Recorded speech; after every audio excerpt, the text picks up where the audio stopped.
ఇది గాని మీరు ఏ హోటల్‌లో తిన్నా ఖచ్చితంగా రూ. 150 అయితే చార్జ్ చేస్తారు.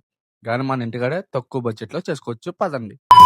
దీనికి కావాల్సిన ఇంగ్రీడియెంట్స్ 2 గుడ్లు, 2 ఉల్లిపాయలు, 2 టమాటాలు అండ్ 2 పచ్చిమిర్చి, లాస్ట్‌కొచ్చేసరికి కొత్తిమీర.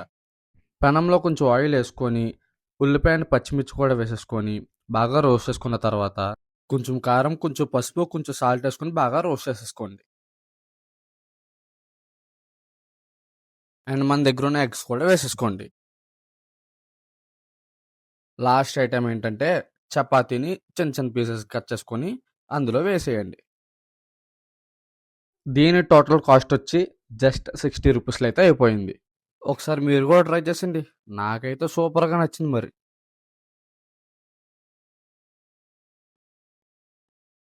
యూట్యూబ్ ఛానల్ ఫాలో చేయండి.